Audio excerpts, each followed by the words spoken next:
한 나라의 대통령으로 선출되면 취임을 하죠. 뭐 취임 전이 됐든 후가 됐든 대통령 당선자로 하는 첫 번째 공식 일정은 아마 의미 있는 일을 할 것입니다. 어떤 실적이나 당장 뭔가 보여주기 위한 일을 하기보다는 앞으로 자신이 할 일을 상징적으로 담은 일, 혹은 뭐 의미 있는 자신의 다짐을 보여주는 일을 아마 하게 될 것 같습니다.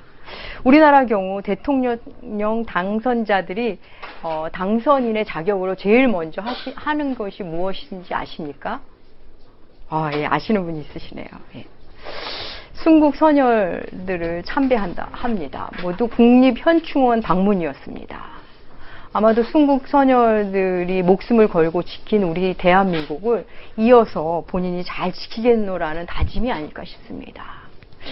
여러분, 예수님께서 하신 공생의 첫 공식 일정은 뭔지 혹시 아십니까? 공식적인 일정, 사람들 앞에서 하신 일정은 마가복음 1장 14절과 15절입니다.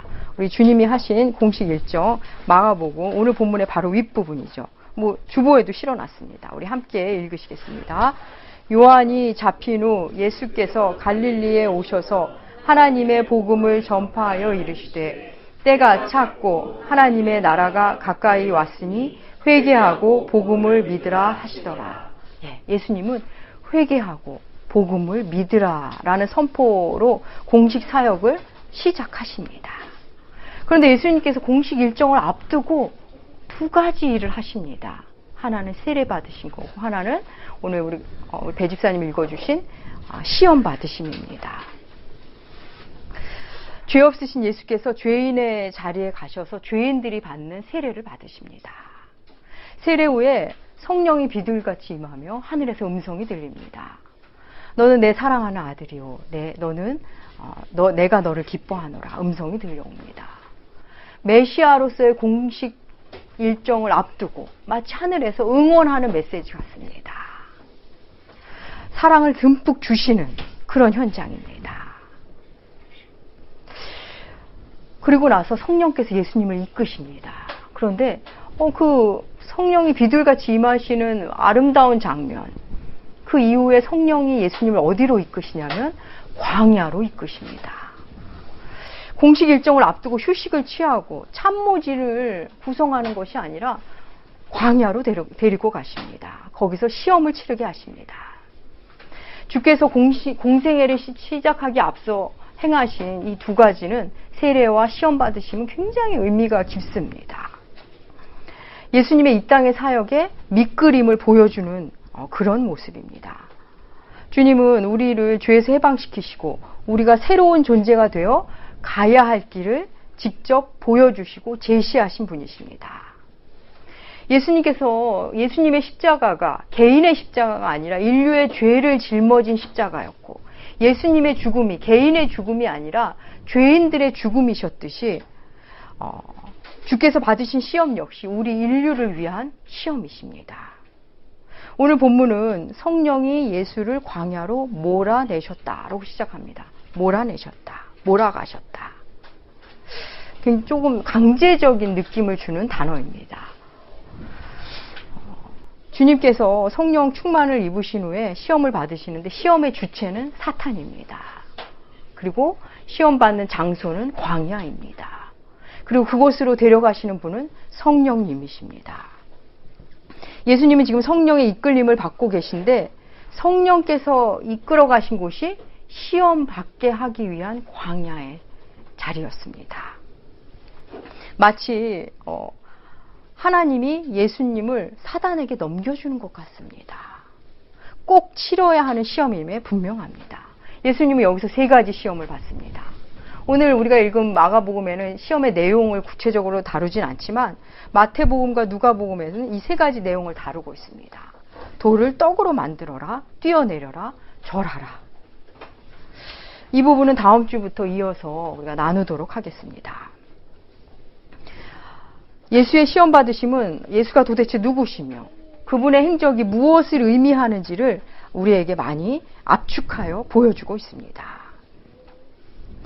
주님 우리를 죄에서 건지시고 이끌어 가십니다. 구약의 하나님 역시 이스라엘 백성을 애굽에서 끌어내시고 계속 이끌어 가시는 것처럼 예수님 역시 우리를 인도하시되 자신의 삶을 보여주심으로 인도하십니다. 예수의 시험 받으심은 성경의 흐름의 맥을 잡는데 굉장히 중요한 단서가 됩니다. 이와 유사한 시험이 에덴에서 있었습니다. 아담과 하와가 선악을 알게 하는 나무의 실과 앞에서 사단의 유혹을 받습니다. 아담과 하와는 그 시험에서 실패했습니다. 이로써 온 인류는 아담 안에서 죄인이 되었습니다. 여러분, 아담 이후에 태어난 모든 인류는 죄인입니다. 오늘을 사는 우리와 아담과의 관계, 그리고 예수님과의 관계를 사도 바울은 로마서에서 이렇게 말하고 있습니다. 우리 로마서 5장 12절 함께 읽으시겠습니다. 그러므로 한 사람으로 말미암아 죄가 세상에 들어왔고 또 그 죄로 말미암아 죽음이 들어온 것 같이 모든 사람이 죄를 지었기에 죽음이 모든 사람에게 이르게 되었습니다.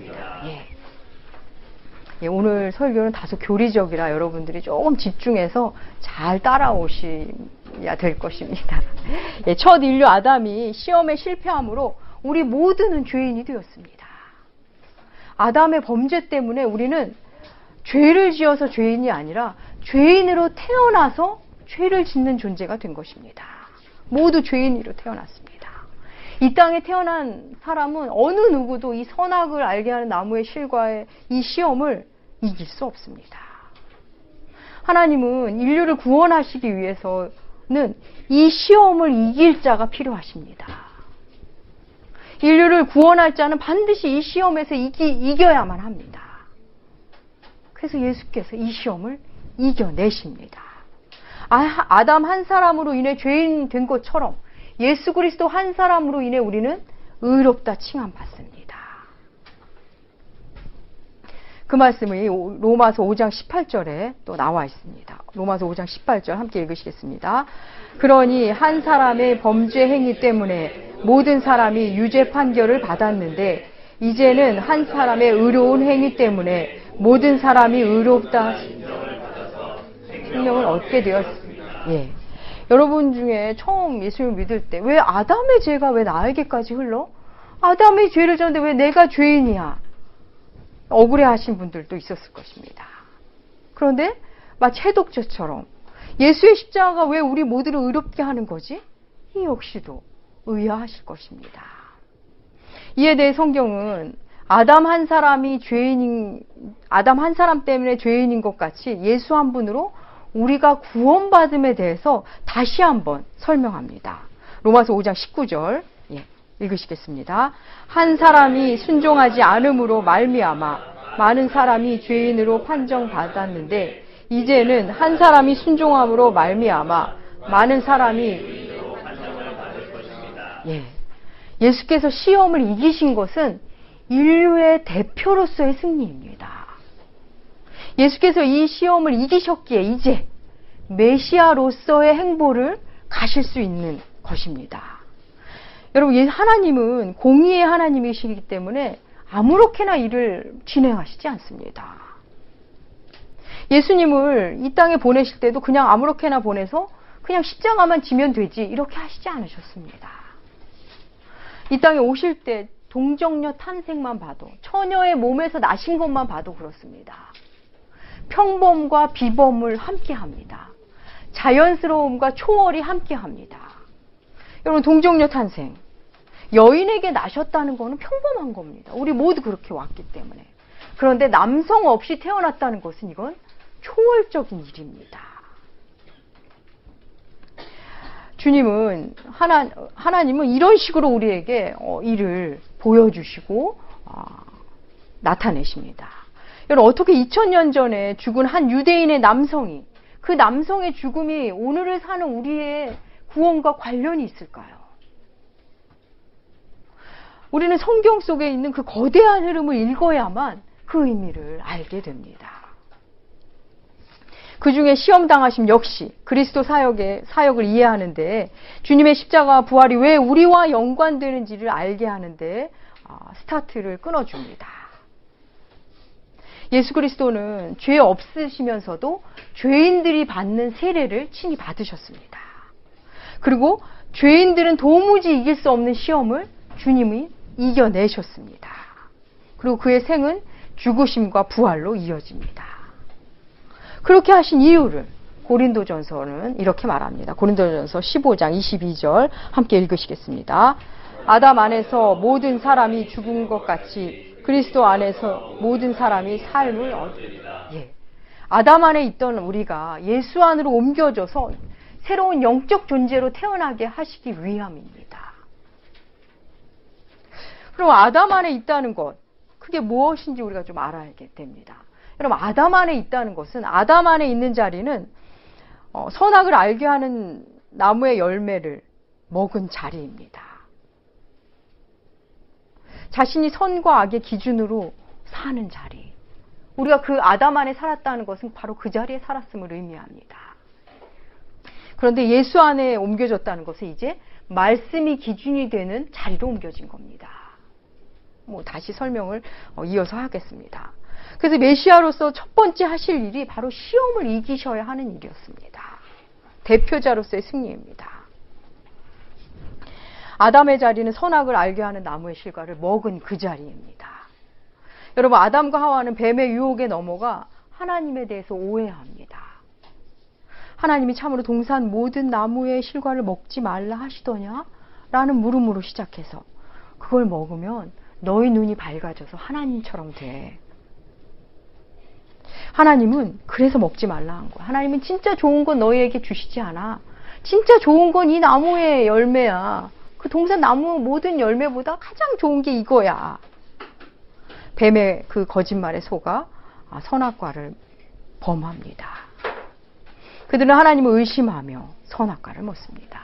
그 결과 그들은 하나님을 알게 된 것이 아니라, 선과 악을 알게 된 것이 아니라 자기 자신이 선악의 기준이 됩니다.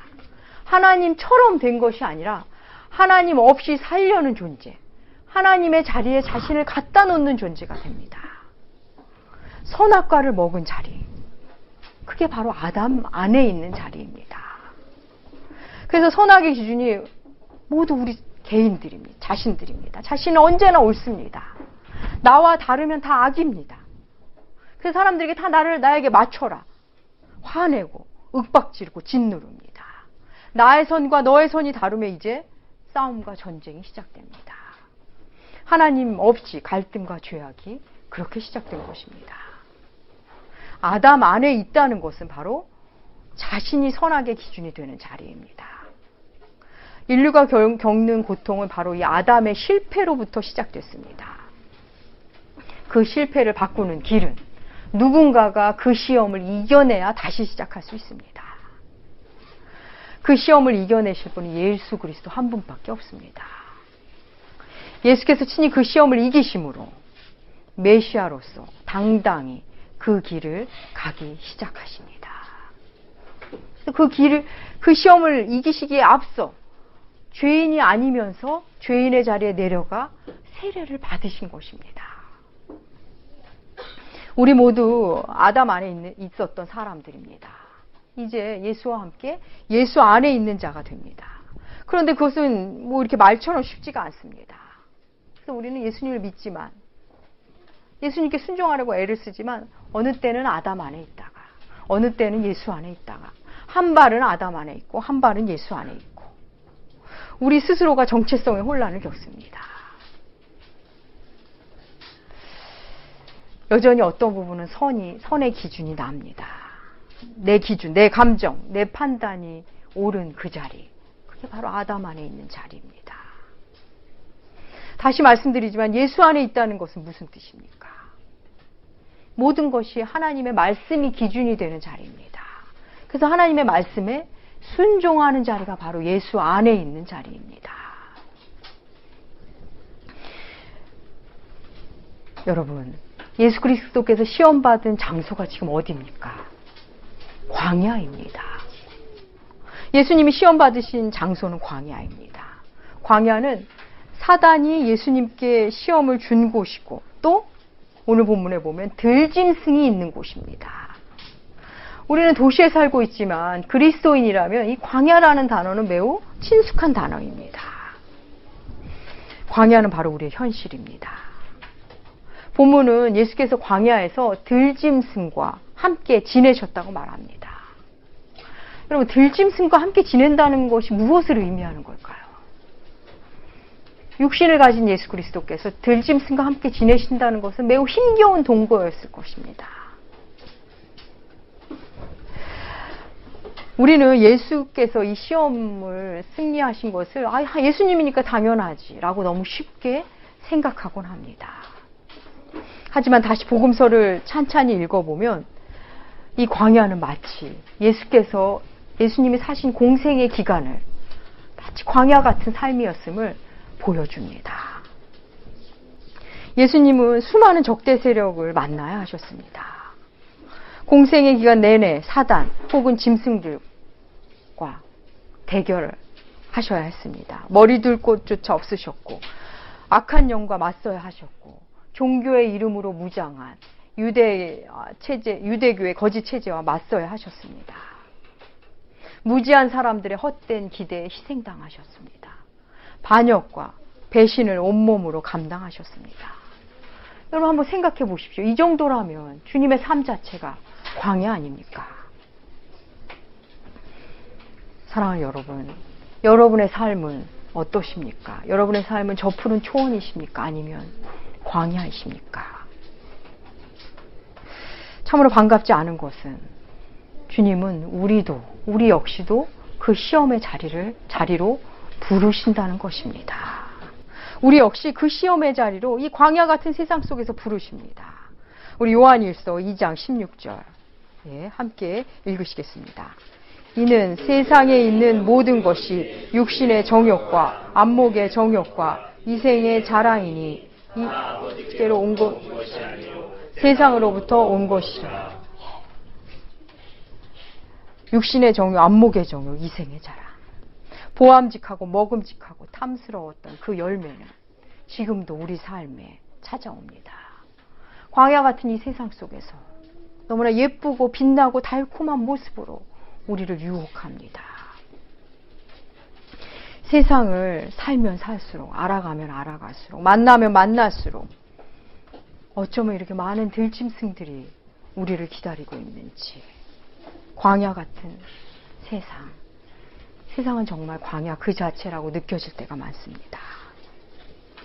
그런데 이 광야 같은 세상이지만 우리가 소망을 가질 수 있는 것은, 도무지 소망을 버릴 수 없는 것은 주 예수께서 시험에 이기셨다는 것, 그리고 우리 예수님께서 사단과 들짐승들하고만 있는 것이 아니라 천사의 수종을 받으셨다는 분입니다. 천사와도 함께 계셨다는 것입니다. 오늘 본문 후반절은 분명히 천사들이 수종들었다고 밝힙니다. 광야는 사단과 짐승이 있는 곳이기도 하지만 천사들의 도움을 받는 곳이기도 합니다. 우리가 벼랑 끝에 내몰린 듯한 삶을 살 때조차도 우리는 홀로가 아닙니다. 우리는 지난 부활절 김기영님의 오신 하나님이란 찬양으로 주님을 찬양했습니다. 그 찬양 가사에 이런 부분이 있습니다.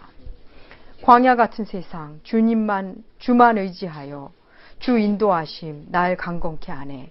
주의 사랑 안에서 살게 하소서. 주만 의지하리 영원토록. 우리는 이 광야 같은 세상에서 주만 의지하겠다며 주님께 찬양을 올려드렸습니다.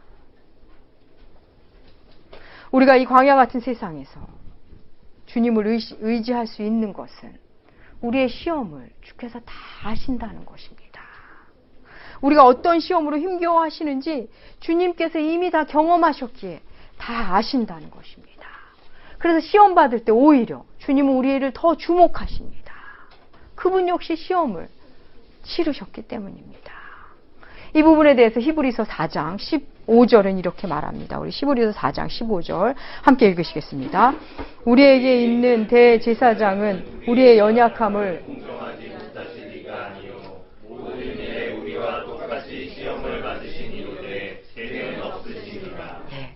주님도 시험 받으셨기에 우리의 사정을 다 아십니다. 그래서 우리는 그분의 도움을, 그분의 은혜를 구하고 받을 수 있습니다.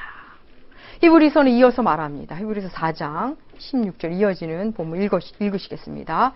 그러므로 우리 긍휼 때를 따라 돕는 은혜를 얻기 위하여 담대히 나아갈 것입니다.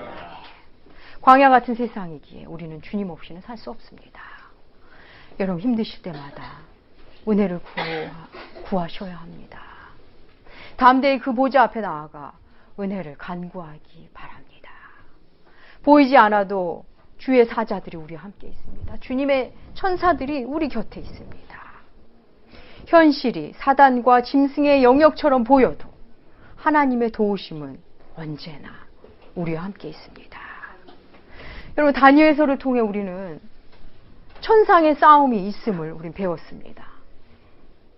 또한 계시록을 통해 계시록을 읽어보면 우리의 싸움은 이미 이긴 싸움임을 계시록은 말해줍니다.